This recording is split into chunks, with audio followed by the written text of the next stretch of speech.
I live in a medium-sized apartment building in a fairly major city. While the neighborhood I live in is more on the safe side, gun violence is very high in my city as a whole, and we have a big trafficking problem. Despite this, I feel pretty safe going out, especially close to my apartment building, where it is mostly well lit, and I'm friendly with a few of the regular homeless people.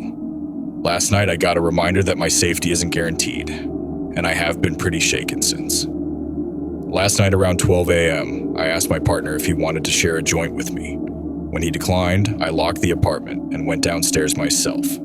The exit I take spits me out on the main street where there is still the occasional car driving by at this time. Usually this type of human presence comforts me walking late at night, but tonight a lone dark blue van approached my peripheral and started to drive slowly, matching my walking pace until I rounded the corner and the van was stopped by a stoplight. I found it very strange at the time, but the van was on the other side of the street, and there were one or two other cars, so I brushed it off. Around the corner there is a little food truck area with a bunch of picnic tables. They have like Christmas string lights hung up and a few other ambient lights that are kept on the whole night, but it barely illuminates the area. As I'm walking past the picnic tables, I notice a large man dressed in dark clothes, sitting alone at one of the back tables. He was wearing a hood or hat, so I couldn't see his whole face, but his eyes followed me as I walked the border of the picnic area. My usual smoke spot is behind a fence on the other side of the picnic area. I was a little shaken by spotting that man and also didn't want to upset him by smoking near him, so I chose a slightly further spot against the side of a construction vehicle. I lit my joint and started puffing away and reading something on my phone. I soon start getting this really uneasy sensation. It felt like all my hairs were standing up, and I got the most intense goosebumps I've ever felt. My phone was still playing music, and as I turned it off, I heard this shifting and rustling of gravel on the ground behind me. I swung my head around and saw a man reaching towards me with huge hands. I only caught a glimpse of his face before I fell to the ground. His eyes were wide, bulging, and extremely dark. They terrified me. His mouth was agape and he was basically snarling at me. He scared me so bad I fell to the ground, stumbled, and broke into a run all in like 1 second. I ran for a few seconds before I peeked behind my shoulder and saw him a couple yards behind me. At this point, I saw it was definitely the man who was sitting at the picnic table, and I now saw he was wearing what looked like a dirty fishing hat. He had shoulder-length dirty light-colored hair and was way taller than me, so at least 6 feet. He was definitely gaining on me, as I had lost ground by turning around and I am not in the best of shape to begin with. I was about to reach the first entrance to the building, but the issue was firstly that there were double doors at this entrance that closed quite slowly, and secondly, the only way up was an elevator, so if he got inside with me, I was dead.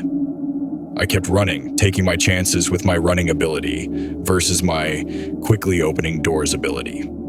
I kept running along the other side of the building to get to the second entrance to the building. This one is just 2 single doors, which open to the stairwell up to my apartment. It's above the 2nd floor. That's all I'll say because I'm still scared.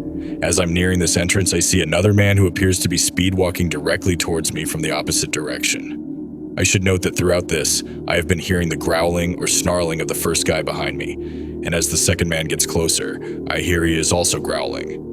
I reach the keypad, unlock the first door, and quickly slam it closed behind me until I hear the lock click again. The second man reached the door first, and I saw his face more clearly as it slammed against the glass window of the door. He was also tall with longer hair, and I remember he was wearing overalls. But I mostly remember his wild eyes and his teeth that he gnashed at me right before I turned away, opened the second door and booked it up the stairs. I didn't even stop until I was in my apartment, had all the doors locked, and was under the covers. I think in retrospect, I didn't hear any sign of them following me up the stairs, but I was so convinced they were still on my tail. I think the only reason I got away from them was that they didn't know about this side entrance to my building, so they didn't expect me to keep running past the first entrance. I got up to get my inhaler because I was having a near asthma attack at this point, and peeked out the window. My heart sank. I saw the same van that had creeped me out earlier parked across the street from the entrance to my building. I then looked down to see 3 men pacing along the side of the building, including the 2 that had chased me.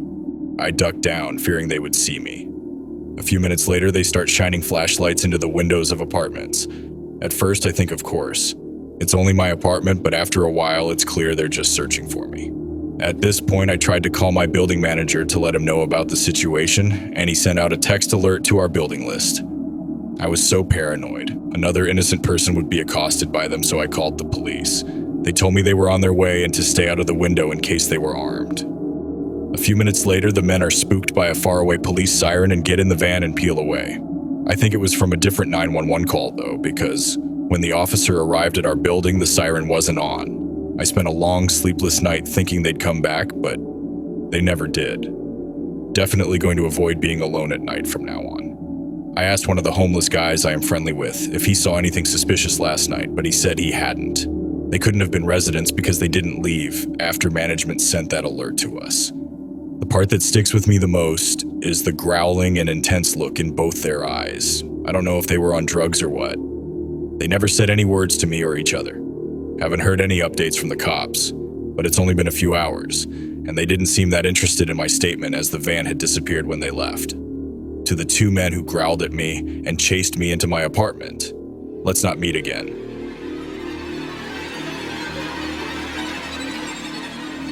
I got into a huge fight with my mom, and it was very emotional and intense to say the least. We said goodnight to each other, but I was still pissed off. So my impulsive self decided I was going to take off for the night. I just wanted to cool off. I went into my backyard and hopped over one of our walls and started to walk around. Mind you, it was midnight and I'm a teenage girl that is on the skinny side walking around in a not so well lit area. I didn't even have a phone in case something happened, or a weapon for self-protection. For a bit of a layout in my story, down the street from my house, which is a neighborhood road, there is a church and a preschool across from it. In front of the preschool, there are large, tall hedges that sort of hide the pickup off. That's in front of the school. There's a stop sign on the church's corner before the busy main road, and a street lamp on the same corner. I made my way down to the corner on the church's side. I was very bored and cold, but it's not like I could call a friend to pick me up and hang out for the night. I decided to face the main road and put a hitchhiker's thumb up in hopes of someone pulling into the street and letting me use their phone to call a friend. After what felt like forever, I was getting no luck, and then I saw a guy from across the main road, and I called for him. I didn't have any weird feelings about him. He was harmless, and he let me use his phone, but I still wasn't able to find any of my friends to come and get me. Before he left, he asked if I had a knife on me or something. I said, honestly, I forgot mine at home. He handed me a small but very sharp switchblade and told me to keep it, to stay safe, and to have a good night. After watching him walk into the dark heading east, I wandered up and down the sidewalk as cars passed by often. I started to pass the hedges, and I glanced over to the left of me where the school was. I saw a large silhouette of a man slowly creeping around in front of the doors to the small preschool. He was tall and looked like he had strong, broad shoulders, too. It took me 2 seconds to realize he stopped and saw me, too. I went into flight mode and immediately noped the hell out of there and ran across the busy street, because it was empty at that moment, and kept sprinting until I was 5 streets down and realized he wasn't following me. About 30 minutes had gone by, and I decided it was time I made my way home. I eventually crossed the street and was facing the main road, walking down to the church, and took a left and got home. It was silent, and no cars had gone by for a few minutes at that point. Then I heard a car speeding down the road, and I turned my head back to see it was a large white Suburban. I dismissed it, thinking nothing of it as it turned right a few streets down across the road. I started to turn the corner under the street lamp when I looked back up again and saw it was starting to come out of the same road it just turned into. I'm not sure why or how my gut was telling me to run, but I did. I ran into the parking lot of the church and started to see headlights turn into the street. I threw myself onto the ground behind a ramp wall that was barely tall enough to hide me. Next thing I know, I'm about to cry because of how freaked out I was while trying to stay silent at the same time because the Suburban's headlight reflected off the walls of the building as it pulled into the parking lot. It made a few laps from what I could sneak a peek of and stopped in the middle for a couple minutes before it turned out and drove into the main road. I waited it out a bit longer and pulled the knife out, listening for anything and everything.